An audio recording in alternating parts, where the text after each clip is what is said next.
Maka kalau kamu dituduh bid'ah itu tenang saja dulu, Nabi itu ya dituduh ji'ta bidinin muhdas, kamu datang dengan agama yang baru. Cuma agak diteruskan wa kullu muhdatsatin bid'ah wa kullu bid'atin dalalah. Bismillahirrahmanirrahim.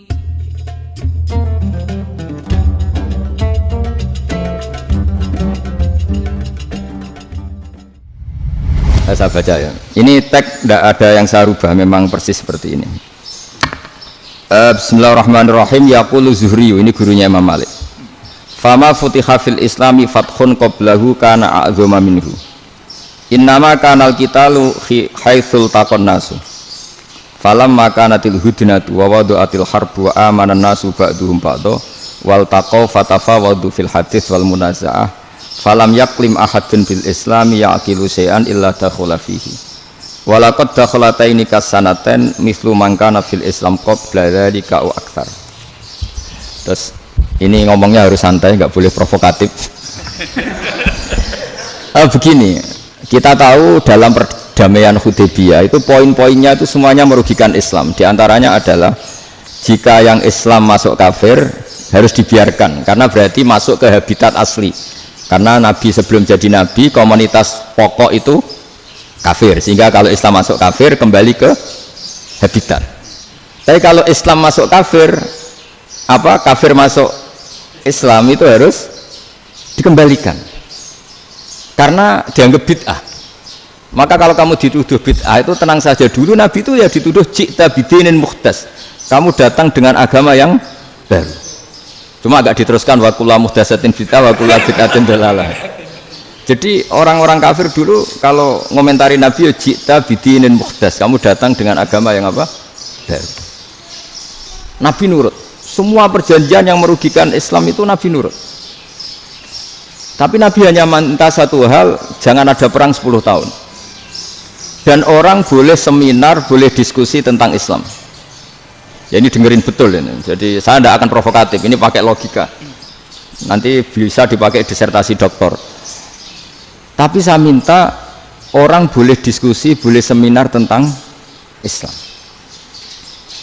Akhirnya saat itu juga ada orang yang masuk Islam. Di depan tulisan itu belum kering istilahnya. Datang ke situ namanya Abu Jandal bin Suhail bin Amr. Itu datang ke Nabi, ya Rasulullah saya ini mau masuk Islam. Kata orang-orang kafir, ini pertama Muhammad, kamu komitmen enggak sama perjanjian? Kalau kamu komitmen harus kamu kembalikan. Nabi bilang, ya Abu Jandal kamu kembali ke mereka, ke habitat mereka, yaitu menjadi kafir, di komunitas kafir maksudnya. Akhirnya nangis. Sayyidina Umar itu dekati Abu Jandal, kemudian memberi isyarat supaya ngambil pedangnya. Jadi syaratnya wong ini baca ora wis. Maksudnya orang-orang kafir. Tapi Abu Jandal nggak mau. Singkat cerita akhirnya kembali ke komunitas kafir. Tapi yang dikatakan Imam Zuhri cara analisis ini nggak bisa pakai provokatif, harus pakai analisis. Innama kanal qitalu haitsul taqon nasu. Yang namanya perang itu menjadikan orang tidak berpikir jernih. Ini poin yang diambil oleh Rasulullah. Kalau dibahasakan Nabi curi kesempatan, maksud Nabi dikatakan mencuri, meskipun itu hanya bahasa ya. Enggak mungkin lah kita bahasakan seperti itu. Saya ulang lagi ya. Kenapa ada perang berkesinambungan sampai tahun ke-8 Hijriah? Mulai tahun kedua ada perang Badar sampai tahun 8 Hijriah itu perang terus. Nabi sama orang kafir perang terus. Akibatnya apa Pak Profesor? Namanya perang itu ya nggak kau bermikir. Pokoknya agar ketemu Islam perang, Islam ketemu kafir perang, nggak kau bermikir. Padahal Islam itu bisa diterima oleh akal sehat, harus lewat diskusi, lewat pengamatan, lewat pemikiran, lewat pengendapan berpikir. Makanya Nabi tahu ini masalah besar. Kalau orang perang terus, itu nggak kau bermikir Islam, nggak sempat diskusi tentang Islam. Makanya Nabi hanya minta satu poin. Oke, perjanjian ini saya turutin semua, tapi saya minta orang kafir semuanya boleh mendiskusikan Islam, boleh seminar tentang Islam. Mereka bilang iya, pada pikiran mereka kan diskusi paling piye. Ternyata betul, ada diskusi. Terus temanya gini, kira-kira bener di Muhammad sampai Abu Jahal. Terus Tuhan Muhammad sama Tuhan Abu Jahal itu keren mana? Diskusi. Tuhan Muhammad itu khaliqus samawati wal ardi, yang menciptakan langit bumi, sebagaimana kampanyenya Muhammad. Ya mereka masih jangkar bilang Muhammad. Kalau Tuhan kita, ya berhala itu yang kita bikin, yang kadang rusak, yang kadang kudanan, terus lemutan, pokoknya terus diskusi. Kita kok bener pengiraannya Muhammad. Terus Muhammad Abu Jahal, mulai dhisik Muhammad itu ratau bodoh nih. Mulai dulu Muhammad itu gak pernah bohong. Abu Jahal, waduh, wis bodoh nih ngongkonan. Wis ribet kan? Dan semua diskusi itu mengarah ke kebenaran Islam. Akhirnya ngomong kafir sing tokoh-tokoh yo cara Jawa yo, wah semane jebule masalah ini kan. Artinya gini, kalau kita ingin Indonesia damai, sebenarnya yang untung itu Islam. Karena Tuhan yang menciptakan langit dan bumi tentu gak akan diperbandingkan atau akan dikalahkan oleh Tuhan yang lahirnya saja sudah di bumi. Misalnya kita menjual Tuhan Allah, siapa itu yang menciptakan langit bumi, yang ada sebelum langit bumi, bandingkan dengan Tuhan yang lahirnya di bumi, ada tanggal lahirnya, ada aktenya, itu kan sudah ribet kan. Begitu juga kalau memperbandingkan tokoh, Muhammad itu siapa? Tokoh yang bisa menyatukan pan Arabik, tokoh yang begini-begini, yang sayang istri, sayang keluarga, dibandingkan dengan tokoh Abu Jahal, Abu Lahab yang dorong jauh penggaweannya yang ngerugikan orang lain. Akhirnya orang itu mulai tertarik sama Islam. Makanya kata Az-Zuhri pakai bahasa dulu, falam yaklim ahadun bil Islam. Tapi kalau sekarang yang populer itu bahasa yatakallam. Sebenarnya yang benar itu bahasa kalimah yaklimu kalaman, karena masdarnya itu kalam, berarti sulasi nopo mujarrad. Tapi di fi'ilnya itu mujarradnya enggak kelaku. Jadi di fi'ilnya takallama yatakallamu, tapi untuk masdarnya yang kelaku kalaman. Jadi ini agak unik, agak enggak lazim. Sebenarnya kan takallama yatakallamu takalluman, tapi di masdarnya kalam populer, tapi di fi'ilnya tidak populer.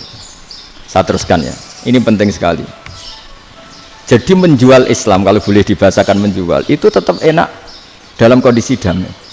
Karena kalau kita perang, itu bawaannya kalau ketemu ya perang, kalau ketemu perang, sehingga orang itu rakober diskusi loh, saat benernya Islam sampai kafir itu bener di. Karena tidak kober diskusi, tidak sempat diskusi, orang yang milih yang kafir, karena yang mayoritas yang kuat. Sementara Islam zaman itu lemah. Lah Nabi itu yang diminta hudnah, yang penting kita damai. Terus orang boleh mendiskusikan benar mana kita dan mereka. Ya setelah diskusi ya tadi kan nggak mungkin Allah yang begitu keren hebat pencipta langit bumi dibandingkan berhala yang mengurus dirinya sendiri saja tidak bisa.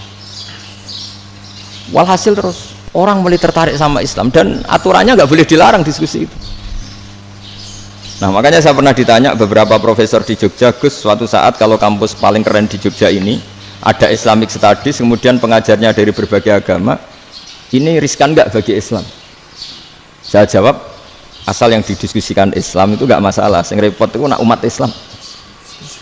Karena kalau umat Islam yang jadi percontohan, banyak raja yang dolim, banyak pemimpin muslim yang dolim, terus identik dengan Islam itu jadi dolim kan ribet. Ya kalau pas umat Islam, kalau Islam yang kumat kan jadi masalah kan. Nah ini kan terus jadi beda umat Islam sama Islam yang lagi apa? Kumat. Singkat cerita terus Islam mendapat posisi yang luar biasa. Nah makanya di sini diistilahkan falam makanatil hudnah, ketika ada perdamaian wa amanan nasu ba'dum ba'do, orang merasa aman, itu fatafawadu fil hadis wal munazaah, mereka berdebat. Munazaah itu berdebat, keren mana konsep Muhammad dengan konsep Abu Jahal, keren mana konsep Tuhannya Muhammad dengan Tuhan kita, terus diskusi. Dan mereka akhirnya ikrar, wah yang benar ya Muhammad lah. Di mana-mana Tuhan tuh ya sebelum langit dan bumi, di mana-mana Tuhan ya punya reputasi menciptakan. Masa Tuhan reputasinya diciptakan, kayak berhala dan sebagainya. Ibadah juga gitu. Ibadah wong kafir itu kalau tawaf itu telanjang, ibadah Muhammad santun pakai pakaian. Terus akhirnya mereka mulai tertarik Islam.